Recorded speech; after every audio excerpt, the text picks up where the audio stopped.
Start कर लेते हैं सेशन को। Orientation of firms in international business ये टॉपिक हमने करना है और साथ ही साथ आज मैं गवर्नमेंट इंटरवेंशन वाला जो क्वेश्चन है वो हम सॉल्व करेंगे, मतलब थ्योरी पढ़ेंगे सारी, ठीक है। डंपिंग वगैरह भी इसमें डिस्कस करते हुए चलेंगे। तो जब जो फर्म है यहाँ पे क्या होता है, ग्लोबल प्रेजेंस होगी तभी इंटरनेशनल बिजनेस कहलाएगा। तो यहाँ पे अब हमें डिसाइड करना होता है कि हाउ टू गो इंटरनेशनल। तो जब हम how to go international decide करते हैं तो हम इंटरनेशनल बिजनेस हो सकते हैं, हम एमएनसी बन सकते हैं, ग्लोबल कंपनीज हो सकती हैं और ट्रांजेक्शनल कंपनीज हो सकती हैं। तो यहाँ पे डिफरेंट डिफरेंट ओरिएंटेशन यहाँ से निकल के आती है। तो हमारे पास एक फ्रेमवर्क आता है ईपीआरजी फ्रेमवर्क, ये जो हेल्प करता है ये डिसाइड करने में कि आप किस तरीके से जो है अपने ऑपरेशंस करोगे, अपनी जहाँ पे मेन ब्रांच है वहाँ और जहाँ पे आप न्यूली अपनी ब्रांच ओपन कर रहे हो या फिर आप ट्रेड कर रहे हो किसी और कंट्री के साथ, किस तरीके से वहाँ पे आप काम करेंगे। तो ये जो ईपीजी फ्रेमवर्क, पहले ईपीआरजी फ्रेमवर्क जो है ईपीजी फ्रेमवर्क के तौर पे आया था, बाद में जो है इसमें आर ऐड किया गया था। तो ये जो है ये किसने दिया है कंसेप्ट, तो हार्वर्ड वी पर्लमेटर का मेन नाम आता है, बट इनके साथ साथ जो है विन डगलस भी है, ये लोग भी हैं जिन्होंने काम किया है, विन डगलस और हार्वर्ड वी पर्लमेटर, ठीक है। ये तीन लोग हैं जिन्होंने मिलकर ईपीआरजी फ्रेमवर्क के लिए वर्क किया है। याद रखिएगा, नोट्स में लिखा हुआ है, अंडरलाइन कर लेना, नोट्स नहीं है तो भी सिर्फ सुन लो थ्योरेटिकली, ठीक है, नोट्स आ जाएंगे बहुत जल्द। तो ईपीआरजी फ्रेमवर्क में हमारे पास चार चीज होती है, नाम से पता लग रहा है ईपीआरजी 1969 में आया था।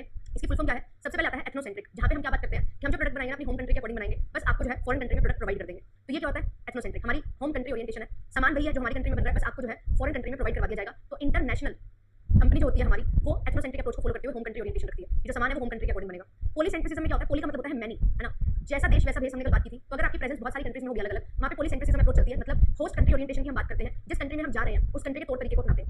फिर आता है हमारा रीजियोसेंट्रिसिज्म ओरिएंटेशन, जब रीजनल ओरिएंटेशन की बात करते हैं तो यहाँ पे जो है हम किसकी बात करते हैं, रीजन स्पेसिफिक बात करते हैं। जिस नेशन में जा रहे हैं उस रीजन की जो लोकल मार्केट है ना, उस चीज को जो है समझते हैं और प्रोडक्ट जो है जो हमारा स्टैंडर्डाइज होगा, बट हम जो है अलग अलग मार्केटिंग टेक्निक जो है उनको यूज करते हैं अलग अलग मार्केट तक पहुंचने के लिए। तो जो हमारी ग्लोबल कंपनी होती है वो क्या होती है, वो जियोसेंट्रिसिज्म पे फोकस करती है। एंड जियोसेंट्रिसिज्म क्या है, वर्ल्ड ओरिएंटेशन, मतलब पूरा जो देश संसार है वही एक ही है। तो ये होती है ट्रांजेक्शनल कंपनी के केस में, कि जहाँ पे जो है हम बहुत ज्यादा लोकली रिस्पॉन्स करते हैं, लोकल लेवल के अकॉर्डिंग हर नीड को पूरा करते हुए चलते हैं। ये चार ओरिएंटेशन हमारे सामने निकल के आती है। तो एथनोसेंट्रिक में क्या है कि भाई हम जो अपनी कंट्री में काम कर रहे हैं वैसे काम करेंगे, सारे रेस्ट ऑफ द वर्ल्ड में उसी तरीके से काम करेंगे, हमारा जो काम है वो सेम तरीके करेगा, उसको हम चेंज नहीं करेंगे, ठीक है। तो यहाँ पे जो है सारी प्रैक्टिसेस जो भी पॉलिसीज है हेडक्वार्टर की वही रहेगी सारी जगह, ठीक है। इंटरनेशनली आप अपना बिजनेस जितना भी एक्सपेंड कर लो, आप वही बनाओगे जो अपनी कंट्री में बना रहे थे, ठीक है, और उन्हीं को ही फॉलो करते हुए चलोगे। साथ ही साथ यहाँ पे जो है लोग जो लिए जाएंगे वो होम कंट्री से ही लिए जाएंगे, क्योंकि हम वही प्रोडक्ट बनाना चाहते हैं जो अपनी होम कंट्री में बना रहे हैं, तो उन्हीं लोगों से बनवाएंगे, उन्हीं लोगों से मैनेज करवाएंगे सारा काम। तो होम कंट्री से ही लोगों को लगाया जाएगा, मतलब जिस कंट्री में अगर मैं बिजनेस स्टार्ट करने भी जा रही हूँ ना, तो मैं अपनी कंट्री से लोगों को वहाँ पे रिक्रूट करूँगी, ठीक है। जो प्लान है ओवरसीज मार्केट का क्या है, होम ऑफिस जो है अपनी कंपनी का वहीं से डेवलप होगा, मींस की होम कंट्री जो है उसको ही मेन फोकस में रखते हुए चलेंगे। एंड प्रमोशन और डिस्ट्रीब्यूशन जो स्ट्रेटजीज होंगी वो सारी वही होंगी जो आपकी होम कंट्री में यूज होगी। कुछ भी आप जो है नया और कुछ भी उस कंट्री के अकॉर्डिंग करोगे जिस कंट्री में आप काम कर रहे हो, जिस कंट्री से आप आए हो उस कंट्री के अकॉर्डिंग सारे काम आपके चलेंगे, ऑपरेशंस सारा मार्केटिंग सब कुछ। पॉलीसेंट्रिक अप्रोच होस्ट कंट्री है, तो यहाँ पे क्या है, आप क्या देखते हो, आप ये कोशिश करते हो कि एक चीज जो है ना, जब हमने कोशिश की एथनोसेंट्रिसिज्म में हर जगह वही फिट करने की वो नहीं होती है ना, हर जगह एक चीज नहीं चलती, हर जगह अलग अलग चीजें रिक्वायर्ड होती हैं। तो जो सब्सिडीज है, मतलब जहाँ हम अपना बिजनेस एक्सपेंड कर रहे हैं वहाँ पे हम जो है उन सब्सिडीज को, उन यूनिट्स को जो हमने एक्सपेंड की, जो हमने दूसरे नेशंस में लगाई, उनको उनके अकॉर्डिंग काम करने देते हैं। अपने अकॉर्डिंग काम करो, जो चीज आपके लिए फेवरेबल है उस पर काम करो। इससे क्या होता है, आपका ऑर्गेनाइजेशन कल्चर बहुत ज्यादा एक्सपेंड होता है, क्योंकि आप नई नई चीजें देखते हो, सीखते हो, ठीक है। टॉप पोजीशन जो है वो क्या है, not heavily staffed by nationals from headquarter, means कि वहाँ पे आपने एक कंट्री में आप काम कर रहे हो, जैसे इंडिया में आप काम कर रहे हो, अब आप गए हो दूसरे नेशन में, ठीक है, आप यूएसए में गए अपना बिजनेस लेके। तो एथनोसेंट्रिसिज्म में क्या होता था, जो हेडक्वार्टर के लोग थे, इंडिया के लोग जो है ना वो यूएसए में जा रहे थे, यहाँ पे ऐसा नहीं होगा। यूएसए के लोग जो है वहाँ से लोगों को रिक्रूट करेंगे, सो दैट हमारी जो लोकल नीड्स है ना, यूएसए की जो नीड्स एंड डिमांड्स है उनको हम अच्छे से समझ सके एंड उनको समझ के उस बेसिस पे डिसीजन ले सके। जिससे क्या होगा, जिससे आप अच्छे से वो चीज प्रोवाइड कर पाओगे जो चीज आप प्रोवाइड करना चाहते हो। मतलब आप दूसरी कंट्री में जाकर उनकी मेहमान नवाजी करोगे, है ना, मेजबान देश अभी विन्यास, ये चीज यहाँ पे हमारी पॉलीसेंट्रिसिज्म का मतलब होता है। तो आप जो है दूसरी कंट्री में जाकर उनकी मेहमान नवाजी करते हो। फिर इसके बाद रीजियोसेंट्रिक में रीजनल ओरिएंटेशन है, तो यहाँ पे क्या है, एक ग्रुप को या ग्रुप ऑफ कंट्रीज को जिनके सिमिलर कैरेक्टरिस्टिक्स है, एक जैसी है, उनको एक मार्केट माना जाता है। अब इसका मतलब ये नहीं कि एक कंट्री हो गया, आपका दो कंट्री जो है वो सेम तरीके की है, उनको एक मार्केट मान लेंगे, क्योंकि वहाँ पे जो आपके प्रमोशन एफर्ट्स होंगे, जो मार्केटिंग एफर्ट्स होंगे वो सेम लगेंगे। तो वहाँ पे हम क्या करते हैं, रीजियोसेंट्रिसिज्म में, ग्लोबल कंपनी ओरिएंटेशन में हम कोशिश करते हैं सिमिलैरिटीज फाइंड आउट करके सिमिलैरिटीज के बेसिस पे जो है डिवीजन कर सके, जिससे आप जो है अपना प्रोडक्ट एक तरीके के लोगों को प्रोवाइड करवा सको। तो यहाँ पे जैसे एग्जांपल है कि इंडिया है, पाकिस्तान है, बांग्लादेश है, इनके सिमिलर कैरेक्टरिस्टिक्स हैं, तो इनको एक ही मार्केटिंग स्ट्रेटजी के थ्रू सामान प्रोवाइड किया जा सकता है। दूसरी मार्केट है बिल्कुल अलग कैरेक्टरिस्टिक्स है, वहाँ पे अलग तरीके से सामान को बेचो। तीसरी मार्केट आपने देखी अलग कैरेक्टरिस्टिक्स है, अलग तरीके से बेचो। बट आप यहाँ पे ये कोशिश करो कि आप जो है चीजें स्टैंडर्डाइज रखते हो, तो आप ये कोशिश करेंगे कि आपकी जो चीज है वो एक जैसी हो, बट कैसे अप्रोच करना है उस चीज को बेचने के लिए वो वेरी कर सकता है according to region, according to similar characteristics. ये चीज यहाँ पे रीजियोसेंट्रिसिज्म में आता है। ईपीआरजी का थर्ड जो है और ये सबसे लास्ट में ऐड हुआ था, पहले ईपीजी फ्रेमवर्क था, ये भी याद रखना।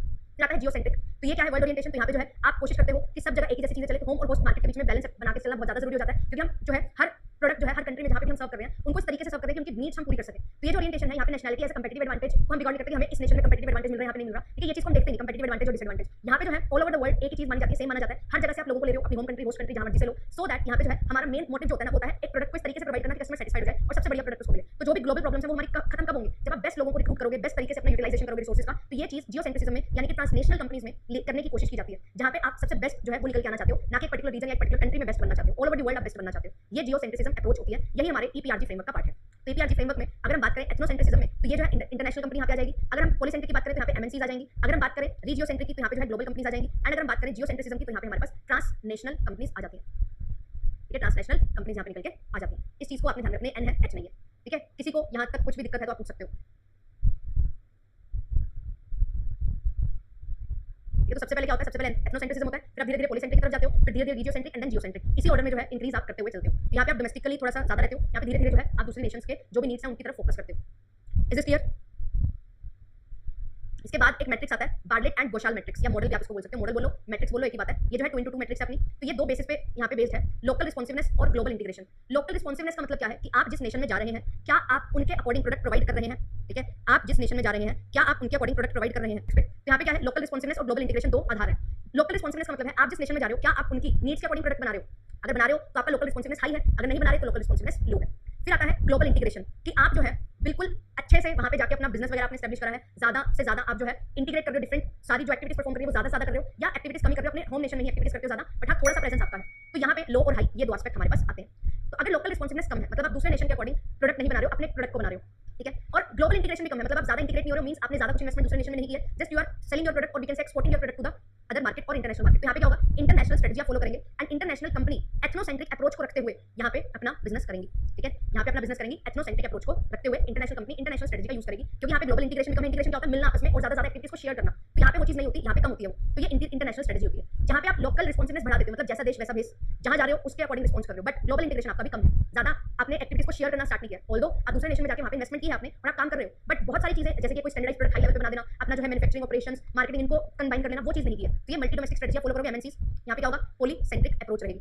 फिर अगर आपकी ग्लोबल इंटीग्रेशन हाई है बट लोकल रिस्पॉन्सिवनेस कम है, मींस कि आप जो है काफी नेशंस में अपना प्रोडक्ट प्रोवाइड करवा रहे हो, बट आप ये कोशिश कर रहे हो कि हमारा जो प्रोडक्ट है वो क्या होना चाहिए, स्टैंडर्डाइज्ड प्रोडक्ट होना चाहिए, आपका जो प्रोडक्ट है स्टैंडर्डाइज्ड प्रोडक्ट होना चाहिए। तो यहाँ पे जो ग्लोबल इंटीग्रेशन है क्या है वो हाई हो जाती है, ठीक है, बट लोकल रिस्पॉन्सिवनेस क्या है कम है। फिर इसके बाद आता है ट्रांसनेशनल स्ट्रेटजी, यहाँ पे आप लोकल रिस्पॉन्सिवनेस भी हाई रखते हो, मतलब जो प्रोडक्ट है जिस नेशन में जा रहा है उस नेशन के अकॉर्डिंग बना रहे हो, साथ ही साथ जो है अपनी सारी एक्टिविटीज भी अपनी कंबाइन करनी है, तो ट्रांसनेशनल स्ट्रेटजी यहाँ पे फॉलो की जाती है। पूरे वर्ल्ड को हम एक ही मान के चलते हैं, तो सबसे बेस्ट हम यहाँ पे एफर्ट डालने की कोशिश करते हैं कि हर चीज बिल्कुल एक तरीके से प्रॉपर वे में हो, हर नीड जो है कंट्री की वो पूरी हो सके जिस कंट्री में हम जा रहे हैं, ये ट्रांसनेशनल स्ट्रेटजी होती है, ठीक है।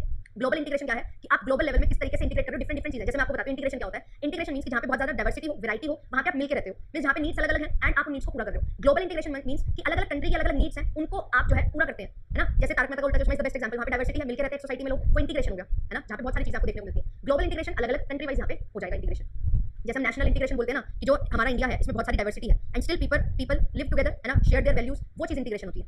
इसका एग्जैक्ट हिंदी नेम मेरे को हिंदी अनुवाद याद नहीं आ रहा, एक मिनट रुको, एकीकरण बोलते हैं इसको, हिंदी में लिखा हो ना, ये रहा, वैश्विक एकीकरण और स्थानीय जवाबदेही मींस लोकल रिस्पॉन्सिवनेस मींस कि जो भी आप नेशन में जा रहे हो उसके अकॉर्डिंग आप जो है परफॉर्म करो, उनकी नीड्स को पूरा करो, ये चीज यहाँ पे आती है, क्लियर।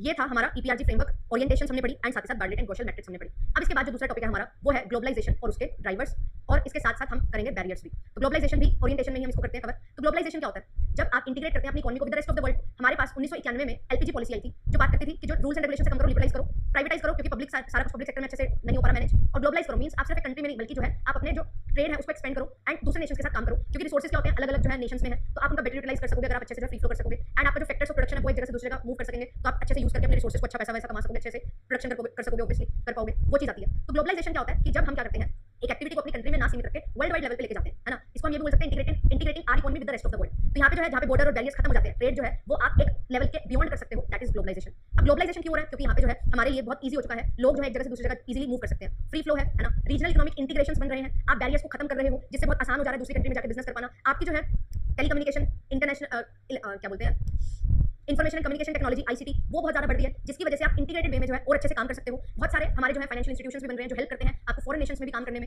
आपके पास जो है रिसोर्सेज बहुत इजीली अवेलेबल हो जा रहे हैं, टेक्नोलॉजी बहुत ज़्यादा एडवांस हो रही है, जिसकी वजह से आपकी कॉस्ट कम हो जाती है प्रोडक्ट की, तो आप दूसरे नेशन में जाकर उस पर्टिकुलर प्रोडक्ट को प्रोड्यूस करते हैं सो दैट आपको इकोनॉमीज ऑफ स्केल का बेनिफिट मिल सके। तो ये सारी चीजें जो है ये हेल्प करती हैं ग्लोबलाइजेशन होने में। देखो ग्लोबलाइजेशन के ड्राइवर्स का मतलब क्या है कि ऐसी चीजें होना जिससे आप ग्लोबलाइजेशन कर सको। तो वो चीजें मैंने आपको अभी डिस्क्राइब की कि टेक्नोलॉजी एडवांस हो रही है, कम्युनिकेशन नेटवर्क बढ़ रहे हैं, ट्रांसपोर्टेशन बहुत आसान हो जा रहा है ना, शिप्स ले लो आप, एयरवेज ले लो, तो ये है बहुत सारे हमारे जो है डिफरेंट मीटिंग्स होती है, तो बहुत सारे जो है लेन्स बनाने की बात की जाती है, रोडवेज से कनेक्ट करने की बात की जाती है, जैसे China great wall of China. Great wall of China में क्या होता है, ट्रेड ही तो आप करते हो, वहाँ पे इतने बड़ी वॉल है, वो इतनी ब्रॉडर वॉल है वो कि वहाँ पे आप जो अपना सामान थ्रू रोडवेज पहुंचा सकते हो, है ना। बहुत सारी नई स्कीम्स आती हैं, डिफरेंट लिंक्स बनाए जाते हैं सो दैट आपका ट्रेड जो है वो फैसिलिटेट हो सके। तो इससे क्या होता है ग्लोबलाइजेशन होता है। तो ड्राइवर्स क्या है, क्या क्या चीजें हेल्प करती हैं, तो पहले सबसे पहले ग्लोबलाइजेशन की प्रोसेस को समझते हैं, इसके 5 चरण हैं, ये पूछे जा सकते हैं एंड इसके बाद सारे ड्राइवर्स को पढ़ेंगे वन बाय वन। पहली स्टेज में क्या होता है, डोमेस्टिक कंपनी सिर्फ एक्सपोर्ट करना स्टार्ट करती है, ठीक है। फिर दूसरी स्टेज में डोमेस्टिक कंपनी एक्सपोर्ट कर रही है अपने खुद से, पहले क्या करती है मिडलमैन का यूज करती है, फिर खुद से वो अपना जो है एक्सपोर्ट करना स्टार्ट करती है, फिर क्या करना स्टार्ट करती है इंटरनेशनल कंपनी अपनी प्रोडक्शन और मार्केटिंग ऑपरेशंस दूसरी कंट्री में एस्टैब्लिश कर लेती है, यानी कि एमएनसीज। फिर उसके बाद जो है कंपनी जो है फॉरेन कंपनी को रेप्लिकेट करती है, मींस जो वो काम कर रहे हैं वो काम हम भी करना स्टार्ट करते हैं, रिसर्च एंड डेवलपमेंट में और ज्यादा जो है पैसा लगाते हैं और ज्यादा रिसर्च करते हैं चीजों के बारे में, और जो लोग हैं उनको हायर इस तरीके से किया जाता है कि वो लोग जो है हमें बेनिफिट दे सके,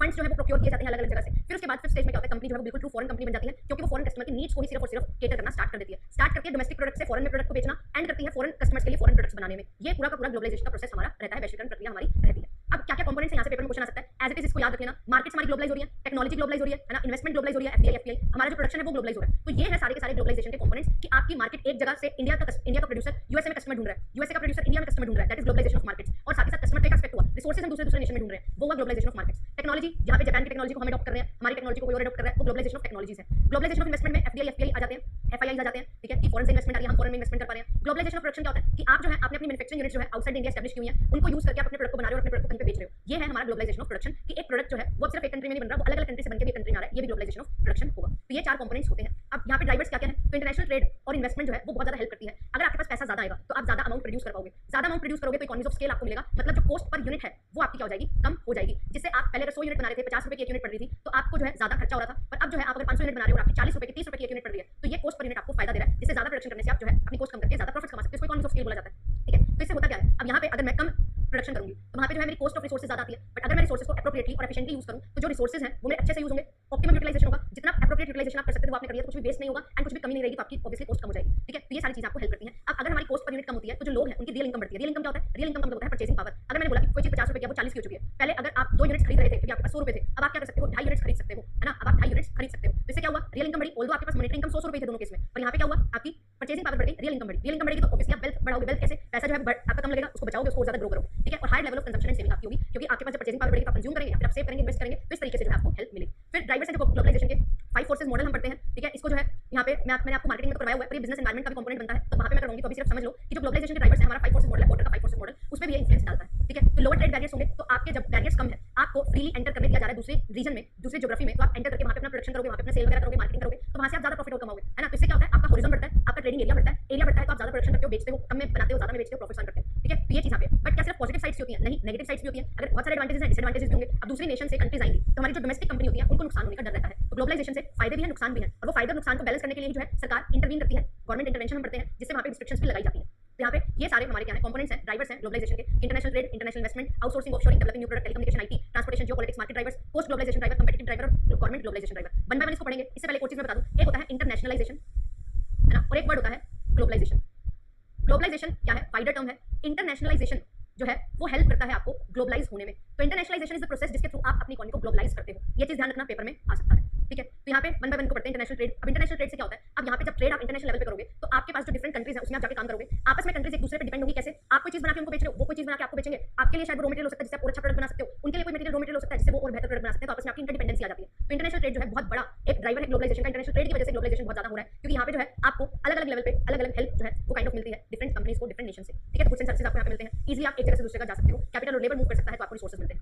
इंटरनेशनल इन्वेस्टमेंट, अब यहाँ पे जो है आप क्या चाहते हो, आप कोई पर्टिकुलर कंट्री का कोई पर्टिकुलर एसेट है उसमें निवेश करना चाहते हैं, उसकी फैसिलिटी लेना चाहते हैं। तो इंटरनेशनल इन्वेस्टमेंट जो है हेल्प करता है ग्लोबलाइज जाने में, कि अगर आप इंटरनेशनल इन्वेस्ट कर सकते हैं तो आप जो है वहाँ पे अच्छे से काम भी कर सकते हैं, बाय एंड सेल कर सकते हैं पोर्टफोलियोज को, है ना। दूसरे कंट्रीज के जो शेयर्स हैं, सिक्योरिटीज हैं, डिवेंचर्स, उनको बाय कर सकते हो, उनमें इन्वेस्ट कर सकते हो, ठीक है। बहुत डिफरेंट डिफरेंट सिक्योरिटीज में इन्वेस्ट करते हो तो आपका पोर्टफोलियो बन जाता है ना। तो foreign country denominated financial assets में जब आप निवेश करते हैं तो वहाँ पे आप जो है इंटरनेशनल इन्वेस्टमेंट कर रहे हैं, जिससे हमारे जो बिजनेस है वो ग्लोबल हो जाते हैं, ग्लोबलाइज हो जाते हैं। तो ये भी ग्लोबलाइजेशन के ड्राइवर्स हैं। आउटसोर्सिंग और ऑफशोरिंग, आउटसोर्सिंग क्या होता है, जब आप अपना काम किसी और को दे देते हो कि भाई मेरे लिए ये काम करते हैं, और वो जिसको आप काम दे रहे हो वो उस चीज में माहिर होता है, स्पेशलाइज होता है। तो आउटसोर्सिंग एक ऐसी प्रोसेस है जहाँ पे आप जो है कुछ पार्ट अपना फाइनल प्रोडक्ट का या प्रोडक्शन का किसी और को दे देते हो, जिससे आपका जो है समय बचता है, पैसा बचता है, एंड आप उस टाइम में और अच्छा काम कर सकते हो। वो काम आप उन लोगों से करवाते हो जो लोग उस काम में माहिर होते हैं, ठीक है। ये चीज होती है। ऑफशोरिंग क्या होता है, ऑफशोरिंग एक ऐसी प्रोसेस है जहाँ पे हम क्या करते हैं, हम पूरा का पूरा, ऐसा नहीं है कि पूरा प्रोडक्शन कर रहे हैं, नहीं, हम कुछ पार्ट बनाते हैं जो हमें सस्ता मिल जाए, है ना। जो एक कंट्री में कोई चीज सस्ती मिलती है, सस्ती बनती है, तो वो वहाँ से सस्ती बना ली, अपनी कंट्री में लाके उस पर प्रॉपर काम कर दिया और फाइनल गुड बना दी। ये चीज होती है ऑफशोरिंग। आउटसोर्सिंग में एक्टिविटी किसी और को दे देना, ऑफशोरिंग में जो है आप अपना जो प्रोडक्ट बना रहे हो उसका एक कुछ छोटा हिस्सा या आधा काम जो है वो कहीं और से करते हो, जहाँ पे आपको लोकल फैसिलिटीज मिल सके, जहाँ पे वो चीज बेहतर बन सके और सस्ते में बन सके। ये चीज होती है, ठीक है। तो ये चीज हमारे पास आती है। पूरा का पूरा फिनिश गुड नहीं बनाते, एक रफ कंपोनेंट जो है, एक सेमी फिनिश गुड्स है जो वो बना के आगे बढ़ते हो। फिर आता है डेवलपिंग न्यू प्रोडक्ट। अब जब आप चाहते हो कि भाई मेरे को तो नया प्रोडक्ट चाहिए मार्केट में, है ना, इनोवेशन लानी है,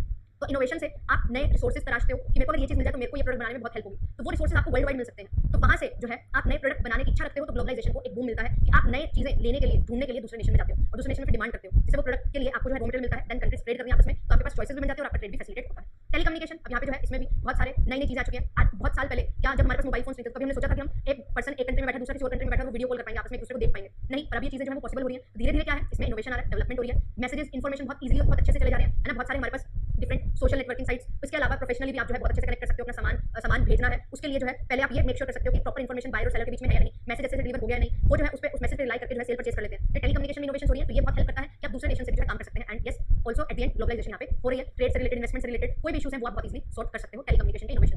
इन्फॉर्मेशन टेक्नोलॉजी, तो यहाँ पे जो है इन्फॉर्मेशन टेक्नोलॉजी बहुत ज़्यादा बढ़ रही है। कंप्यूटर्स जो है वो उनका यूज़ करके, इंटरनेट का बेसिकली हम यूज़ करके क्या कर सकते हैं, बहुत कुछ चीज़ें हैं जो बहुत एक चुटकी बजाते ही हमारी हो जाती है ना। तो ये कैसे हो पा रही है, क्योंकि बहुत सारी टेक्नोलॉजी, एडवांस टेक्नोलॉजी हमारे पास आ चुकी है, जहाँ पे आप ट्रेड कर सकते हो आपस में, आपका डेटा जो है बिल्कुल सही रहेगा, सेफ रहेगा एंड प्रॉपर अकाउंटेबिलिटी के साथ, प्रॉपर ट्रांसपेरेंसी, फेयरनेस के साथ आप जो है अपना डेटा एक दूसरे के साथ शेयर कर रहे हैं और उसमें से इन्फॉर्मेशन डिराइव कर रहे हैं एंड उसके अकॉर्डिंग आप अपना काम कर रहे हैं। तो इन्फॉर्मेशन टेक्नोलॉजी की वजह से ये चीज़ हो पा रही है, इंटरनेट की वजह से ये चीज़ हो पा रही है। अब ट्रांसपोर्टेशन बहुत ईजी हो गया है, कन्वीनियंट हो गया है। जैसा मैंने आपको बोला था कि हम क्या करते हैं, हम ये कोशिश करते हैं कि भाई हमारे जो है रोडवेज, एयरवेज, वाटरवेज, इनके थ्रू हम बहुत अच्छे से जो है अपना एक जगह से दूसरे जगह सामान एक्सपोर्ट इंपोर्ट कर ले, है ना। तो यहाँ पे बहुत सारे क्या चीज़ें हो रही है, नए नए तरीके आ रहे हैं, नए तरीके में हम नई नई चीज़ों का यूज़ कर रहे हैं, जिससे ट्रांसपोर्टेशन बहुत ईजी हो रही है एंड सस्ती भी हो रही है, और उससे भी ग्लोबलाइजेशन का बेनिफिट हमें मिल रहा है। ऑब्वियसली ग्लोबलाइजेशन तभी होगा जब आपके लिए कुछ चीज़ें होंगी, आप जो उसका बेनिफिट लेके ग्लोबलाइजेशन कर पाओगे। तो ये सभी ड्राइवर्स हमें हेल्प करते हैं। फिर इसके बाद लोग हैं एक जगह दूसरे का मूव हो रहे हैं, बिल्कुल यहाँ पे जियोपॉलिटिक्स जो है, यहाँ पे ये भी चीज़ होती है। अब नेशन का जो एक पॉलिटिकल एनवायरनमेंट है वो भी जो है अलग अलग होने की वजह से आपको पता लगता है कि यहाँ पे इस कंट्री में अगर हम जाएंगे तो यहाँ की पॉलिसीज हमारे लिए फेवरेबल है, तो हम अच्छा काम कर सकते हैं, अच्छे से ग्रो कर सकते हैं, जिस वजह से आप जो है दूसरे नेशन में जाकर अपना काम करना स्टार्ट कर देते हैं। तो ये भी ग्लोबलाइजेशन है। अगर कहीं पे पॉलिटिकल कंडीशंस इतनी अच्छी है, फेवरेबल है, तो वहाँ पे जाकर अपना बिजनेस करना चाहोगे, आपकी कंट्री में थोड़े रिस्ट्रिक्शंस है, दूसरी कंट्री में नहीं है, तो आप दूसरी कंट्री में चले जाओगे। मार्केट ड्राइवर्स, अब यहाँ पे क्या है, कंज्यूमर बिहेवियर की बात आती है। मार्केट ड्राइवर्स बताते हैं कि कैसे आपका जो कंज्यूमर बिहेव करता है, किस तरीके से डिसीजन बनाता है, किस तरीके से जो है उसका पैटर्न आप देखते हो ओवर द टाइम कि कैसे कब क्या चीज़ को खरीदा जाता है। तो ये भी जो है ग्लोबल लेवल पे हम पूरे कस्टमर को समझते हैं, globally not domestically but globally, जिससे हमें ये पता लग सके कस्टमर के टेस्ट क्या है, क्या प्रेफरेंसेस हैं, किस तरीके से जो है वो हमारे प्रोडक्ट को खरीदेंगे और क्या प्रोडक्ट में हमारी क्वालिटी होनी चाहिए ऐसी कि वो जो है हमारे प्रोडक्ट को बिल्कुल आइडेंटिफाई कर सके कि yes this is the product which I need, और उसको प्रोडक्ट को खरीद सके। तो ये मार्केट ड्राइवर्स हमारे पास भी हेल्प करते हैं ग्लोबलाइजेशन में, क्योंकि यहाँ पे हम कंज्यूमर बिहेवियर को समझ जाते हैं। पोस्ट ग्लोबलाइजेशन ड्राइवर्स, अब यहाँ पे कोस्ट तो बहुत इंपॉर्टेंट है, आप कोई चीज़ बना रहे हो, कोस्ट एनालिसिस करना इज वेरी वेरी इंपॉर्टेंट कि आपको चीज़ को बनाने में कितना खर्चा लगा और आप जो बना रहे हो क्या उतने में उससे ज़्यादा में बेच भी पाओगे आप या नहीं हो पाएगा। तो पोस्ट ग्लोबलाइजेशन ड्राइवर्स हैं कि आप ये देखते हो कि भाई जब मैं किसी और नेशन में जा रहा हूँ तो मुझे रॉ मटेरियल, मुझे जो भी रिक्वायर्ड चीज़ें हैं वो कैसे मिल रही है, कितनी मिल रही है, कितने रेट में मिल रही है। अगर मेरी कंट्री से बेटर फेवरेबल पोजीशन मुझे दिखाई देती है तो मैं बहुत जल्दी जो है स्विच कर लूंगी, दूसरे नेशन में चली जाऊंगी। कंपेटिटिव ड्राइवर्स क्या है कि आपकी जो कंपीटिंग फर्म्स है वो कैसी है। इफ यू फील कि इंडिया में तो बहुत कंपटीशन है और यहाँ पे चीज़ें नहीं वर्क कर रही और फॉरेन में आपको लगता है कि फॉरेन में बहुत अपॉर्चुनिटी है, तो आप फॉरेन में चले जाते हो। तो ये होते हैं कंपेटिटिव ड्राइवर्स।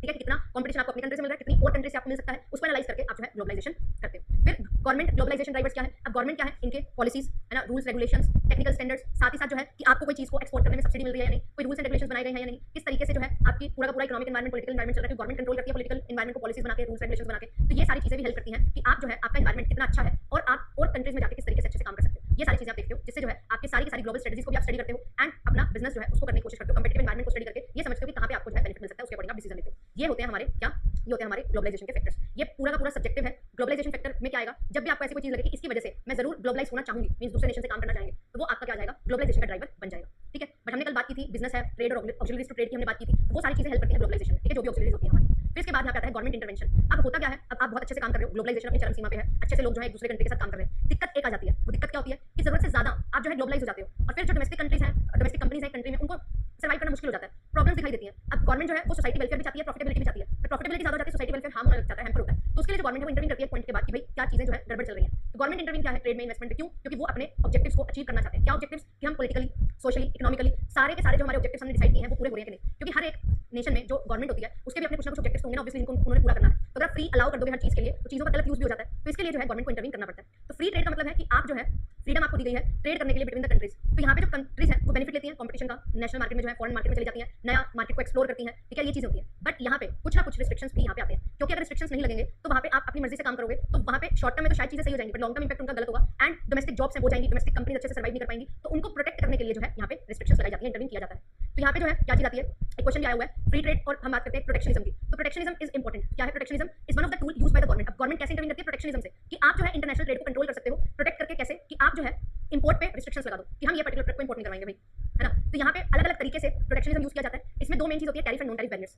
टैरिफ बैरियर्स में क्या होता है, टैरिफ बैरियर्स में आपके पास जो है आप रिस्ट्रिक्शंस लगाते हो कि एक पर्टिकुलर लिमिट से अगर ऊपर आपने सामान मंगवाना है तो आपको फीस, फाइन, पेनल्टी ये सब देना पड़ेगा, है ना। तो यहाँ पे क्या है, यहाँ पे ऐसा नहीं है कि इस अमाउंट से ज्यादा मंगवा नहीं सकते, मंगवा सकते हो बट आपको एक्स्ट्रा फीस, फाइन, पेनल्टी देने पड़ेंगे। बट नॉन टैरिफ क्या होते हैं, ये होते हैं क्वालिटेटिव, बोलो आप इनको, कि यहाँ पे जो है लिमिट फिक्स कर दी जाती है कि आप इस लिमिट से ज्यादा चीज मंगवा ही नहीं सकते, इंपोर्ट नहीं कर सकते, इस चीज से ज्यादा एक्सपोर्ट नहीं कर सकते, अलाउड ही नहीं है। यहाँ पे तो आप कर सकते हो बट आपको थोड़ा एक्स्ट्रा पैसा देना पड़ेगा, यहाँ पे अलाउड ही नहीं है। तो ये जो नॉन टैरिफ बैरियर्स होते हैं ना, ज्यादा हार्श बैरियर्स होते हैं, है ना, और इनका इंपैक्ट ज्यादा होता है और ये इंपोर्ट एक्सपोर्ट दोनों पे लगाए जाते हैं, गुड्स एंड सर्विसेज दोनों पे लगाए जाते हैं। अब इनको डिफरेंस इनका देख लेते हैं क्या क्या होता है। आई होप कि आपको सारी चीजें क्लियर हो रही हैं, कोई बीच में कुछ भी पूछना हो तो जरूर पूछ लेना, ठीक है, पूछते रहना। ये थ्योरेटिकल है तो थोड़ा थोड़ा यहाँ पे मैंने आपको बता दिया है।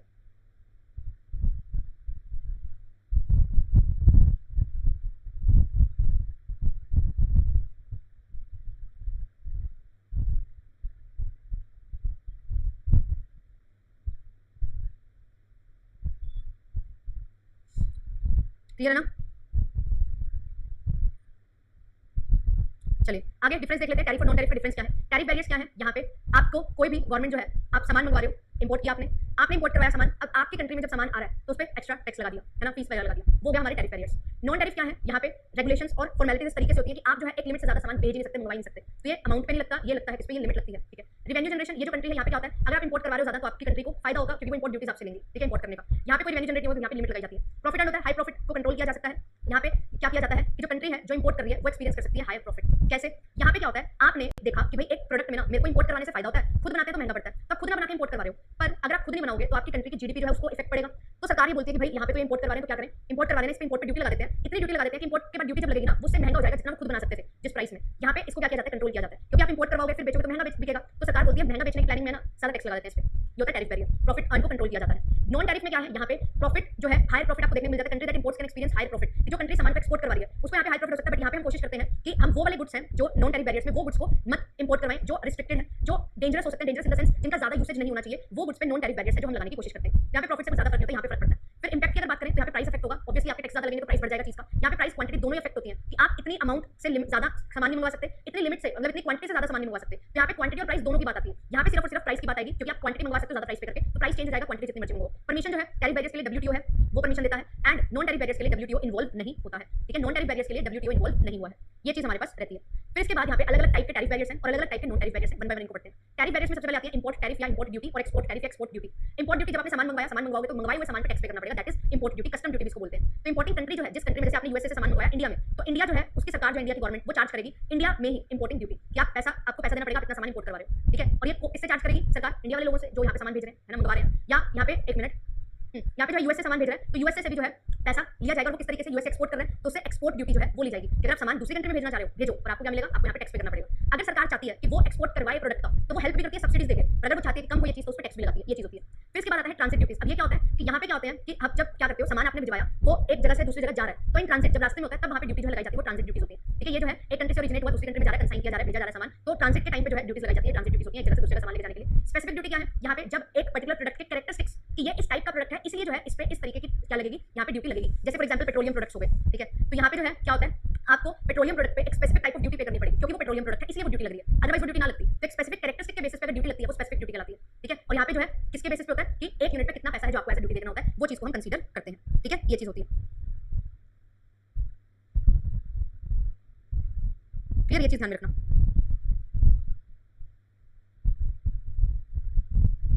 आगे चलते हैं। आगे हमारे पास है एड वैलोरम ड्यूटी, नाम से पता लग रहा है ऐड करना मतलब एडिशन करना, वैलोरम मतलब वैल्यू। जब हम वैल्यू एडिशन करते हैं प्रोडक्ट्स में, आपने एक प्रोडक्ट बनाया, ठीक है, आपने एक प्रोडक्ट बना के आगे इसको भेजा, आगे इस पे क्या हुई और प्रोसेस हुई, है ना, आगे इस पे वैल्यू एडिशन हुई। तो वैल्यू एडिशन जब होती है हर एक स्टेप पे तब उस पे ड्यूटी लगती है कि यहाँ पे आपकी ड्यूटी लग रही है ये चीज को और इंप्रूव करने में और ज्यादा इसमें प्रोसेस करने में। तो यहाँ पे क्या होता है, एड वैलोरम ड्यूटी इंपोज की जाती है। तो ये जो कमोडिटीज की वैल्यू है जिसमें ट्रेड किया जा रहा है उसके लिए यहाँ पे एक फिक्स परसेंटेज चार्ज किया जाता है, जो गुड्स की वैल्यू है इसका इतना परसेंटेज हम लेंगे, तो वैल्यू के बेसिस पे टैक्स जो है वो बढ़ता रहेगा। Ad valorem duty.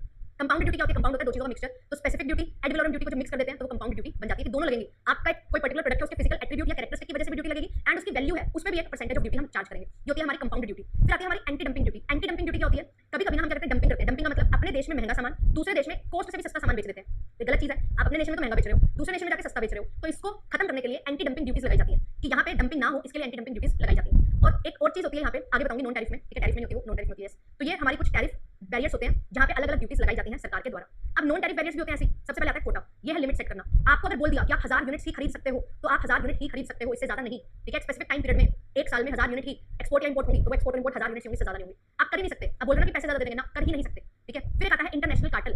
यहाँ पे क्या होता है, इंटरनेशनल कार्टेल क्या होता है, कार्टेल का मतलब होता है जब हम मिलकर एक ग्रुप बना लेते हैं जहाँ पे फिर जो है कलेक्टिवली एक्सप्लॉइट करते हैं मार्केट को। तो इंटरनेशनल कार्टेल एक ऑर्गेनाइजेशन ऑफ सप्लायर्स है जहाँ पे जो डिफरेंट नेशंस में कमोडिटीज आपकी हम एग्री कर देते हैं, हम इतना आउटपुट और इतना एक्सपोर्ट जो है वो बनाएंगे, ठीक है। तो यहाँ पे हम क्या करने की कोशिश करते हैं, हम मिलकर ना एक अमाउंट सेट कर देते हैं जिसमें आप उससे ज्यादा आप बेच ही नहीं रहे हो, जिसकी वजह से जो है वो सामान जो आप बेच रहे हो वो ज्यादा महंगा बिकता है, ठीक है। तो टोटल प्रॉफिट्स बढ़ाना और अपने जो है प्रॉफिट्स को मैक्सिमाइज करना, इसके लिए इंटरनेशनल कार्टेल बनाया जाता है, ठीक है। तो इसको रोकने के लिए भी जो है यहाँ पे बैरियर्स लगाए जाते हैं। वॉलंटरी एक्सपोर्ट रेस्ट्रिक्शंस, VER, ये क्या होता है, गवर्नमेंट ना यहाँ पे लिमिट इंपोज करती है कि भाई तुम इस कैटेगरी के जो गुड्स हैं इनको इससे ज्यादा नहीं एक्सपोर्ट कर सकते। वॉलंटरी अपनी इच्छा से एक्सपोर्ट्स पर रिस्ट्रिक्शंस लगाए जाते हैं। ऑल्दो देखा जाता है एक्सपोर्ट्स पर रिस्ट्रिक्शंस बहुत कम लगते हैं क्योंकि हर कंट्री चाहती है एक्सपोर्ट ज्यादा हो, बट यहाँ पे गवर्नमेंट जो है कभी कभी एक्सपोर्ट्स पे भी रिस्ट्रिक्शंस लगाती है कुछ कैटेगरी ऑफ गुड्स के लिए, क्योंकि अगर आप एक पर्टिकुलर प्रोडक्ट बना रहे हो और उस प्रोडक्ट की डिमांड आपकी कंट्री में बहुत है पर आपको लगता है यार बाहर ना ये ज्यादा महंगा बिकेगा और एक्सपोर्ट करते हैं तो सब्सिडी भी मिलती है, तो हम अपनी कंट्री में ना बेच के दूसरी कंट्री में बेचेंगे, तो सरकार बोलती है ये तो गलत चीज हो गई भाई, हम चाहते हैं कि एक्सपोर्ट हो और हम अपनी सोशल वेलफेयर को भी तो ध्यान में रखेंगे। तो सरकार क्या करती है, पेनल्टी सरकार लिमिट इंपोज कर देती है, इस लिमिट से ज्यादा आप एक्सपोर्ट कर ही नहीं सकते क्योंकि आपके खुद के नेशन में बहुत ज्यादा डिमांड है ना। फिर इसके बाद आता है एक्सचेंज कंट्रोल। ये क्या है, तो गवर्नमेंट जो है वो लिमिट करती है amount of foreign currency available. अब यहाँ पे एक चीज समझना, जब भी एक कंट्री को हम देखते हैं कंट्री अच्छी है, कितनी डेवलप कर रही है, वो हम देखते हैं उसके रिजर्व्स के बेसिस पे, किसके पास फॉरेन रिजर्व कितना है। तो एक पॉइंट के बाद जब फॉरेन रिजर्व कम ज्यादा होना स्टार्ट कर देता है ना, एक लिमिट से कम हो जाता है, ज़्यादा होगा तो अच्छी बात है, पर एक लिमिट से कम हो जाता है तो सरकार को लगता है ये क्या हो गया, हमें कुछ कंट्रोल लाने पड़ेंगे, कंट्रोल मेजर्स लगाने पड़ेंगे, हमारा तो रिजर्व खत्म होता जा रहा है, हम तो डेवलप नेशन बन ही नहीं पाएंगे और भी ज़्यादा अंडर डेवलप हो जाएंगे, ऐसे ही चलता रहा। तो एक्सचेंज कंट्रोल भी लगाए जाते हैं कि भाई आपको ना एक्सचेंज देना बंद कर देती है सरकार, बोलती है पैसे नहीं है। अब अगर आप इंपोर्ट करवाओगे यूएसए से इंपोर्ट करवाए तो ऑब्वियसली डॉलर्स में पेमेंट करनी पड़ेगी, रुपए तो एक्सेप्ट नहीं करेंगे, सरकार बोलती है हम देंगे आपको डॉलर्स, जिससे इंपोर्ट अपने आप कम हो जाते हैं। तो एक्सचेंज कंट्रोल भी एक नॉन टैरिफ बैरियर है। Export subsidies allow exporter to supply the market with more product than the natural equilibrium would have allowed. अब यहाँ पे क्या होता है, कभी कभी ना हमें मिलती है एक्सपोर्ट पे सब्सिडी, है ना, और हम सब्सिडी के चक्कर में बहुत एक्सपोर्ट करना शुरू कर देते हैं कि सारा सामान बनाएंगे बेचने के बाद, जिससे ऑब्वियसली नुकसान हो जाता है हमारे नेशन में भी। तो काउंटर वेलिंग ड्यूटीज लगाई जाती हैं। काउंटर वेलिंग ड्यूटीज इसको क्या बोलते हैं, काउंटर वेलिंग ड्यूटीज होती हैं कि भाई आपको जिस प्रोडक्ट पे एक्सपोर्ट करने के लिए सब्सिडी मिली थी ना, जिस पर्टिकुलर कंट्री से आपने एक्सपोर्ट किया वो कंट्री आपको सब्सिडी दे रही है, पर जहां पे आप इंपोर्ट करोगे ना वो कंट्री आपसे इंपोर्ट ड्यूटी चार्ज कर लेगी। तो जितना फायदा लिया था एक्सपोर्ट करने का सब्सिडी का, उतना ही नुकसान हो जाता है आपका जब आप वो इंपोर्ट ड्यूटी पे करोगे, दूसरे कंट्री में सामान भेजोगे। तो काउंटर वेलिंग मतलब कि जो आपको सब्सिडी मिली थी उसका इफेक्ट नलिफाई किया जाता है इंपोर्ट ड्यूटी से, ये होता है काउंटर वेलिंग ड्यूटीज। ठीक है, फिर आता है एम्बार्गो। एम्बार्गो क्या होता है, जब कंप्लीट बैन लगाया जाता है एक पर्टिकुलर कमोडिटी पे कि आप इस पर्टिकुलर कमोडिटी को एक्सपोर्ट इंपोर्ट कर ही नहीं सकते हो, पर ये क्या होता है, इन पब्लिक इंटरेस्ट होता है कि लोगों के लिए ये चीज ज्यादा फायदेमंद होती है ना, पब्लिक इंटरेस्ट को ध्यान में रखते हुए एम्बार्गो लगाया जाता है, कंप्लीट बैन लगाया जाता है। एक वर्ड इसी से रिलेटेड होता है ब्लॉक्ड।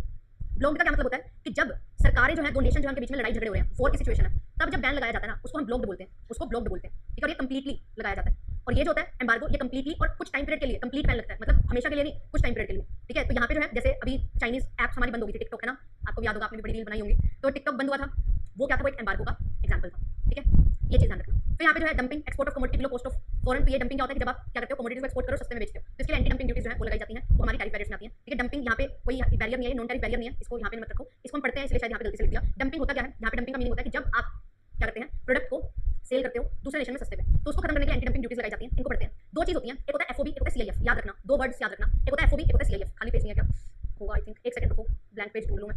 हाँ, एफओबी होता है फ्री ऑन बोर्ड। इसमें क्या होता है, एक्सपोर्ट ड्यूटीज लगती है ना, जो भी एक्सपोर्ट ड्यूटीज लगती हैं वो इस प्राइस पे लगती हैं। ये प्राइस कौन सा प्राइस होता है, सेलर है, बायर है, सेलर ने सामान भेजा, जो कॉस्ट थी कमोडिटी की, कॉस्ट ऑफ गुड्स, उस पे ये हो गया हमारा फ्री ऑन बोर्ड। ठीक है, एक होता है सीआईएफ। सीआईएफ क्या होता है, कैरियज, इंश्योरेंस, फ्रेट जब जुड़ जाते हैं, मतलब फ्री ऑन बोर्ड प्राइस में एडिशन होता है, कैरियज का खर्चा, इंश्योरेंस का खर्चा, फ्रेट वगैरह वो सारी चीजें, ये इस प्राइस पे ना इंपोर्ट ड्यूटीज लगती हैं। इंपोर्ट ड्यूटीज लगती हैं ज्यादा प्राइस पे, एक्सपोर्ट ड्यूटीज लगती है हमारी कम प्राइस पे। ये दो तरीके के प्राइस होते हैं, फ्री ऑन बोर्ड और कैरियज, इंश्योरेंस एंड फ्रेट। ये चीज ध्यान रखना, पेपर में भी आ रखी है दोनों टर्म्स। और टर्म्स होती क्या है मैंने आपको बता दी, इसमें ज्यादा वैल्यूज होती है क्योंकि यहाँ पे जो है कैरियज का भी खर्चा होगा इंक्लूडेड, इंश्योरेंस का भी खर्चा होगा और फ्रेट का भी। यहाँ पे सिर्फ और सिर्फ कॉस्ट ऑफ गुड्स इंक्लूड होती है एफओबी में। ठीक है, इसको पढ़ लेते हैं थोड़ा सा। एफओबी यहाँ पे क्या किस तरीके से एंटी डंपिंग ड्यूटीज होती है, तो पेनल्टी इंपोज की जाती है जब आप सस्ता प्रोडक्ट बेचते हो दूसरी कंट्री में, तो पेनल्टी लगाई जाती है। ठीक है, जिससे जो है प्राइस आपका बढ़ जाता है। तो एंटी डंपिंग ड्यूटीज जो है वो क्या होती है, जो भी इंपोर्टिंग कंट्री का एफओबी है, फ्री ऑन बोर्ड प्राइस है, और जो यहाँ पे उनका गुड्स का प्राइस था, मार्केट वैल्यू थी सिमिलर गुड्स की एक्सपोर्टिंग कंट्री में, वो हम लेके चलते हैं, और जो डिफरेंस होता है ना उस पे एंटी डंपिंग लगाया जाता है, क्योंकि वो डिफरेंस होता है जिसको आप कम पे बेच रहे हो, जितना कम पे बेच रहे हो उस पे एंटी डंपिंग ड्यूटी लगा दी जाती है, जिसको नलिफाई किया जाता है। फ्री ऑन बोर्ड प्राइस क्या है, सेलर जो है यहाँ पे प्लेस करना गुड्स बोर्ड तक, मतलब शिप तक सामान लेके जाना। जब आप एक्सपोर्टर जो है अपना सामान शिप तक लेके गया, शिप में लोड करवा दिया सामान, तब तक का जो प्राइस होता है वो फ्री ऑन बोर्ड होता है। इसके बाद कैरियज, फ्रेट और इंश्योरेंस जुड़ जाता है, वो सीआईएफ बन जाता है। तो यहाँ पे जो हमारा सेलर है वो सारे चार्जेस लेता है कब तक के, जब तक वो सामान शिप में नहीं चला जाता। ठीक है, उसके बाद के जो खर्चे हैं वो सीआईएफ में आते हैं, वो फ्री ऑन बोर्ड में नहीं आते। तो यहाँ पे फ्री ऑन बोर्ड प्राइस पे जो है लगता है एंटी डंपिंग ड्यूटी। और यहाँ पे जो है सनसेट क्लोज भी लगाया गया था, उर्गे राउंड जब हुआ था, उर्गे राउंड डब्ल्यूटीओ का है। ठीक है, और यहाँ पे जो है 5 साल के लिए सनसेट क्लोज आया था कि आपने जो एक बार एंटी डंपिंग ड्यूटी लगा दी वो 5 साल के लिए रहती है, फिर उसको रिवाइज किया जाता है। हालांकि अब जो है फॉरेन ट्रेड पॉलिसी के तहत इसको जो है सनसेट क्लोज को खत्म किया गया है, बट ये चीज पहले रहती थी। तो एंटी डंपिंग ड्यूटी यहाँ पे हमने इसको समझ लिया है। अब इसके बाद यहाँ पे जो नॉन टैरिफ बैरियर्स हैं, अरे कहाँ गया, हाँ इसको देखो। तो मीनिंग क्या है, नॉन टैक्स रिस्ट्रिक्शंस हैं, गवर्नमेंट पॉलिसीज लगाती है, यहाँ पे कोटा रिस्ट्रिक्शन की बात होती है। कोटा न्यूमेरिकल लिमिट हम कर चुके हैं। ठीक है, दोबारा से लिखा हुआ है, बस क्वालिटी रिस्ट्रिक्शंस लगती हैं। इंटरनेशनल कार्टेल क्या होता है ये भी मैंने आपको बता दिया। ठीक है, ये रीड कर लेना एक बार। वॉलंटरी एक्सपोर्ट रिस्ट्रेंट्स क्यों किए जाते हैं, प्रोटेक्ट कर सके हम अपनी कंट्री को, है ना, दूसरे नेशंस के यहाँ पे इंपोर्ट ना हो, सो दैट जो है हमारे पास हमारी जो डोमेस्टिक कंट्रीज हैं उनकी डोमेस्टिक कंपनीज हैं वो अच्छे से काम कर सके, डोमेस्टिक नीड्स हमारी अच्छे से पूरी हो सके, ये चीजें यहाँ पे आती है। ठीक है, एक्सचेंज कंट्रोल, एक्सपोर्ट सब्सिडीज मैंने सारा आपको बता दिया। एम्बार्गो, काउंटर वेलिंग ड्यूटीज भी हमने डिस्कस कर लिया है। डंपिंग को डिस्कस कर लेते हैं। डंपिंग से क्वेश्चन अलग से भी आ जाता है। तो डंपिंग क्या होता है, सस्ते में बेचना दूसरी कंट्री में। तो यहाँ पे 4 तरीके की डंपिंग होती है, परसिस्टेंट, प्रीडेटरी, स्पॉडियक और रिवर्स डंपिंग। पहली 3 जो है ये कन्वेंशनल डंपिंग है। इसमें क्या होता है, पहली 3 में आप दूसरी कंट्री में सस्ते में बेच रहे हो, अपनी कंट्री में महंगे पे बेचते हो। पर रिवर्स डंपिंग जो होती है ना वो अनकन्वेंशनल है, वो इससे अपोजिट है। फॉरेन कंट्री में सस्ते पे, फॉरेन कंट्री में महंगे पे, अपनी कंट्री में सस्ते पे बेचते हो, वो रिवर्स डंपिंग है। समझते हैं मन में क्या क्या होता है। परसिस्टेंट मतलब लंबे समय तक रहना, परसिस्ट करने का मतलब क्या होता है, लंबे समय तक रहना, लगातार डंपिंग होती है। तो यहाँ पे क्या होता है कि जब आपका इस तरीके का सिचुएशन हो जाए जहाँ पे आपका जो प्राइस है वो आपके नेशन में महंगे भी और दूसरे नेशन पे आप सस्ते में बेचते जा रहे हो, मींस जो मोनोपोली है ना वो जब बन जाती है, तो मोनोपोली आपकी कंट्री में बन रही है, डोमेस्टिक कंट्री में, जिसकी वजह से सिंगल सेलर होने की वजह से सामान महंगा बेच रहा है, और फॉरेन नेशन में जो है वो बहुत सारे सेलर्स हैं जिसकी वजह से आप वहाँ पे मोनोपोलिस्ट राइट नहीं रखते हो। तो अपनी कंट्री में मोनोपोलिस्ट हो, आपकी इलास्टिसिटी आपकी कंट्री में क्या है, इलास्टिसिटी ऑफ डिमांड कम है, लेस देन 1 है, तो आप हाई प्राइस पे बेचोगे। बट फॉरेन कंट्री में क्या है, आपकी इलास्टिसिटी है जो प्रोडक्ट की वो ग्रेटर देन 1 है, जिसकी वजह से मतलब सेलर ज्यादा है तो आपको लो प्राइस में बेचना पड़ता है। तो ये होती है परसिस्टेंट डंपिंग। प्रीडेटरी क्या होता है, इसको इंटरमीडिएट डंपिंग भी बोलते हैं। ये इसलिए की जाती है हम अपने जो कॉम्पिटिटर्स को खत्म कर सके। ठीक है, तो यहाँ पे क्या होता है, शिकार करना। प्रीडेटरी का मतलब क्या होता है, प्रीडेटर्स शिकारी होते हैं। तो शिकार करना किसका, अपने कॉम्पिटिशन का, कि भाई अभी तो हम क्या करते हैं ना अपने प्रोडक्ट को कॉस्ट से भी सस्ते में बेचते हैं, जिससे क्या होगा, हम क्या कर पाएंगे, हमारे जो कॉम्पिटिशन को खत्म कर पाएंगे, फिर बाद में महंगे रेट पे बेच लेंगे। तो ये चीज होती है हमारी प्रीडेटरी डंपिंग। ठीक है, तो अब्रॉड में आप करते हो मोनोपोली पावर लेने की कोशिश करते हो, तभी मोनोपोली पावर लेने के लिए फॉरेन में सस्ते रेट में बेचते हो, अपनी कंट्री में महंगे रेट पे बेचते हो। फिर आता है स्पॉडियक डंपिंग। ये क्या है, ये ओकेजनल डंपिंग होती है। स्पॉडियक में क्या होता है, आपने अपनी कंट्री में सामान मंगवाया, आपकी कोई इच्छा नहीं थी कि आपने फॉरेन कंट्री में बेचना है ना, आपने अपनी कंट्री के लिए सामान बनाया था, पर हुआ ये सामान ज्यादा बन गया, इतनी डिमांड हुई नहीं, अब स्टॉक पड़ा, क्या कर सकते हो, या तो उसको बेच जाने दो या अपनी कंट्री में सस्ता बेच दो। दोनों ही नहीं समझ आते सेलर को। वो बोलता है अगर मैंने अपनी कंट्री में सस्ता बेचा तो कस्टमर को लगेगा कि भाई बहुत सस्ता प्रोडक्ट है तो वो सस्ता ही उसको एक्सपेक्ट करेगा आगे भी, तो भाई ये काम नहीं हम कर सकते और हम वेस्ट भी नहीं होने दे सकते। तो एक तरीका निकाला जाता है क्या कि ऐसा करते हैं अपनी कंट्री में जितने में बेच रहे हैं सही है, फॉरेन कंट्री में सस्ते में बेच के खत्म कर देते हैं सामान को, है ना, एक्सेस स्टॉक जो है उससे मुक्ति पा लेते हैं, उसको सोल्ड आउट कर देते हैं। तो यहाँ पे आप डोमेस्टिक प्राइसेस को रिड्यूस नहीं करना चाहते, ना ही सामान को वेस्ट होने दे सकते, तो आप दूसरी मार्केट में जाते हो, फॉरेन मार्केट में जाते हो, सस्ते में निपटा देते हो, सारा अपना एक्सेस स्टॉक क्या कर देते हो, बेच देते हो, सो दैट आप उस एक्सेस स्टॉक से रिड ऑफ ले सको, ठीक है, आप छुटकारा ले सको। इसलिए स्पॉट डंपिंग की जाती है और ये टेम्परेरी बेसिस पे होती है, ठीक है। फिर इसके बाद आता है रिवर्स डंपिंग। ये क्या है? ये अनकन्वेंशनल है। यहाँ पे क्या होता है, जब आपकी फॉरेन नेशन में डिमांड क्या होती है, ओवरसीज यानी कि फॉरेन नेशन में डिमांड इनइलास्टिक है, लेस इलास्टिक मतलब इनइलास्टिक यानी कि लेस देन वन होना, जिसका मतलब है कि आप फॉरेन में महंगा भी बेचोगे ना प्रोडक्ट तो भी लोग खरीदेंगे क्योंकि आपकी मोनोपोली पावर है, डिमांड लेस इलास्टिक है, प्राइस में चेंज आएगा तो डिमांड में ज्यादा चेंज नहीं आएगा जितना प्राइस में चेंज आएगा, ये होता है इलास्टिसिटी लेस देन वन का मतलब। तो यहाँ पे जब आपकी अपनी कंट्री में डोमेस्टिक कंट्री में क्या होती है, आपकी इलास्टिसिटी मोर देन वन होती है, फॉरेन कंट्री में लेस देन वन होती है, तो फॉरेन में आप महंगे में भी बेच सकते हो, अपनी कंट्री में आप सस्ते में बेचोगे, तो ये रिवर्स डंपिंग कहलाती है कि लोकली आप लोअर प्राइस में बेचते हो एंड फॉरेन कंट्री में हाई पे बेच सकते हो, वहाँ पे लेस इलास्टिसिटी है, ठीक है। तो ये चीज यहाँ पे आती है। अब इसके बाद जो सरकार है उसने 3 एक्ट बना रखे हैं जिसके थ्रू वो इंटरवीन करते हैं। पहला है foreign trade development and regulation act 1992, याद रखना। ये क्या काम करते हैं, ये लाइसेंस इशू करते हैं एंड लाइसेंस को रद्द भी करते हैं, डी लाइसेंस भी करते हैं इंपोर्ट एक्सपोर्ट के लिए, कि आपको लाइसेंस मिलेगा अगर आप एक्सपोर्ट इंपोर्ट करना चाहते हो, तो it is very necessary to obtain licence, otherwise आप कर नहीं सकते। तो लाइसेंस इशू करना और लाइसेंस रद्द करने का काम इनका है। एक्सपोर्ट इंपोर्ट पॉलिसी बनाना काम इनका है, ठीक है, foreign trade development and regulation act. Custom act 1962 जो है उसमें क्या होता है, जो आपकी इंपोर्ट ड्यूटी है एक्सपोर्ट ड्यूटी उनको लिवाई किया जाता है कि ड्यूटी कितनी है, वो कस्टम एक्ट 1975 देखेगा, कस्टम टैरिफ एक्ट, पर किस तरीके से ड्यूटीज लगाई जाएंगी, इंपोज की जाएंगी, वो कस्टम एक्ट 1962 देखेगा। कितनी पेनल्टी लगेगी, क्या प्रोसीजर रहेगा इंपोर्ट एक्सपोर्ट का, ये भी कस्टम एक्ट 1962 देखेगा। और यहाँ पे क्या ड्यूटीज का रेट रहेगा, इंपोर्ट ड्यूटी का रेट शेड्यूल 1 में है, एक्सपोर्ट ड्यूटी का रेट शेड्यूल 2 में है, काउंटर वेलिंग ड्यूटीज का क्या रेट होगा, एंटी डंपिंग ड्यूटीज किस रेट से चार्ज की जाएंगी, 2%, 5%, 10%, वो रेट डिसाइड करने का काम इसका है, कस्टम टैरिफ एक्ट 1975 का है। तो सरकार इन तीनों एक्ट के थ्रू इंटरवीन करती है, अलग अलग तरीके से यहाँ पे रेट्स वगैरह डिसाइड करते हैं। फिर इसके बाद एक और इंपॉर्टेंट पॉइंट आता है, ये आखिरी है आज की क्लास का। 4 तरीके के इंपोर्ट ऑफ गुड्स हैं जिसको हम देखते हैं कि कहाँ रिस्ट्रिक्शंस लगती है। हमारे पास होते हैं प्रोहिबिटेड गुड्स, प्रोहिबिटेड मतलब बिल्कुल ही प्रोहिबिशन है, आप मंगवा ही नहीं सकते, कोई भी इन गुड्स को इंपोर्ट कर ही नहीं सकता, साफ साफ मना है। कैनलाइज्ड गुड्स कौन से होते हैं, जो रेगुलेटेड गुड्स भी आप इसको बोल सकते हो। यहाँ पे ना एक पर्टिकुलर प्रोसीजर और मेथड होगा सामान को मंगवाने का, एंड यहाँ पे कोई भी हर कोई सामान नहीं मंगवा सकता। फॉर एग्जांपल गवर्नमेंट जो है वही सामान इंपोर्ट करवा सकती है, अथॉरिटीज जो है ना जिनके पास अथॉरिटी है वही अथॉरिटीज जो है वो सामान को मंगवा सकते हैं। तो ये होता है कैनलाइज्ड गुड्स की स्पेसिफिक प्रोसीजर या मेथड जो है उसको फॉलो किया जाता है और उसके तहत कुछ चुनिंदा लोग हैं जिनके पास अथॉरिटी है, लाइसेंस है, वही इंपोर्ट करवा सकते हैं, ठीक है। ये पेट्रोलियम वगैरह जो होते हैं, माइनिंग्स वगैरह के लिए जो होते हैं, उसमें जो है कैनलाइज्ड गुड्स की कैटेगरी में होते हैं। फिर कुछ होते हैं रिस्ट्रिक्टेड गुड्स कि यहाँ पे अगर आपके पास उस चीज का लाइसेंस है तो आप मंगवा सकते हो, अदरवाइज नहीं मंगवा सकते। तो यहाँ पे कोई अथॉरिटी या गवर्नमेंट नहीं, बस आपको लाइसेंस चाहिए। आपके पास आप एक इंडिविजुअल इंडिया में आपके पास लाइसेंस आप मंगवा सकते हो, आपको कोई सरकारी पीछे कोई नहीं चाहिए कि कोई सरकार का बंदा होना चाहिए, ऐसा नहीं है। वो होते हैं रिस्ट्रिक्टेड गुड्स जहाँ पे लाइसेंस है जिनके पास उनको मिलते हैं गुड्स।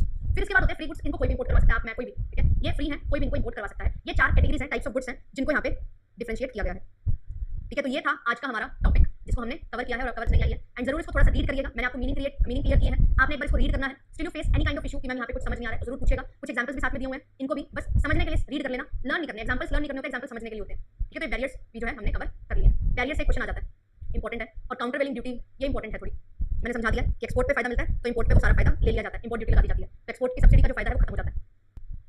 देखो इसको ना बीआर को एक बार थोड़ा मैं पढ़ा देती हूँ। वॉलंटरी एक्सपोर्ट रेस्ट्रेंट्स क्या है, यहाँ पे एक्सपोर्टिंग कंट्री ना कोटा फिक्स करती है, इंपोर्टिंग कंट्री रिक्वेस्ट करती है कि आप ज्यादा इंपोर्ट मत अलाउ करो, ठीक है, आप ज्यादा एक्सपोर्ट मत अलाउ करो, हम इतना इंपोर्ट नहीं करवा सकते। तो एक्सपोर्टिंग कंट्री बोलती है कि चलो ठीक है, हम आपकी कंट्री में लिमिट से ज्यादा एक्सपोर्ट नहीं करेंगे। तो ये वॉलंटरी एक्सपोर्ट रेस्ट्रेंट होता है, ठीक है। और ये क्या है, गवर्नमेंट इंपोज करती है लिमिट कि कितना कैटेगरी ऑफ गुड्स आप एक्सपोर्ट कर सकते हो स्पेसिफिक कंट्री में एक स्पेसिफिक टाइम पीरियड में, ठीक है। और इनको कभी-कभी एक्सपोर्ट वीजास भी बोलते हैं, तो याद रखना एक्सपोर्ट वीजास कहाँ पे यूज होता है, वॉलंटरी एक्सपोर्ट रेस्ट्रेंट में। टिपिकली वॉलंटरी एक्सपोर्ट रेस्ट्रेंट जो है वो इंडस्ट्रियल प्रोटेक्शन के लिए आते हैं कभी-कभी कि भाई हमारे जो डोमेस्टिक कंपनीज हैं, बिजनेसेस हैं, उनको नुकसान हो सकता है, तो इसलिए जो है इंपोर्टिंग कंट्री रिक्वेस्ट करती है जिससे आप इससे ज्यादा एक्सपोर्ट ना करो, ठीक है। मैंने आपको एक चीज ये बता दी थी इसमें कि एक्सपोर्ट करते हो तो आपकी खुद की कंट्री की डिमांड नहीं पूरी हो सकती, वो चीज नहीं है इसमें। वो दूसरी चीज है कि अगर आप ज्यादा एक्सपोर्ट करोगे तो जो इंपोर्टिंग कंट्री होगी ना उसको नुकसान होता है, तो इंपोर्टिंग कंट्री जो है वो रिक्वेस्ट करती है कि एक्सपोर्ट्स को लिमिट कर दिया जाए, ठीक है। ये चीज ध्यान रख लेना कि वो बोलते हैं अगर आप ऐसा नहीं करोगे तो हम इंपोर्ट की ड्यूटीज लगाएंगे, तो इससे बेटर है कि आप एक्सपोर्ट ही कम कर लो, है ना। फिर हम आप भी ड्यूटीज लगाओगे, हम भी ड्यूटीज लगाएंगे, तो दिक्कत है, ये तो ज्यादा वो क्या हो जाएगा, टैरिफ बैरियर बन जाएगा। तो इसको नॉन टैरिफ बैरियर बनवा दिया, कैसे, रिस्ट्रिक्शंस लगा दिया एक्सपोर्ट पे, ठीक है। ये चीज होती है। तो ये चीज मैंने आपको यहाँ पे क्लियर कर दी है, बाकी रीड कर लेना, आसान है। आज का सेशन बहुत ज्यादा डिफिकल्ट है, कुछ नहीं था, बढ़िया था, ठीक है। यहाँ से 1-2 क्वेश्चन बन जाते हैं, तो याद रखिएगा। ईपीआरजी फ्रेमवर्क इज इंपॉर्टेंट, ठीक है, रीड कर लेना अच्छे से।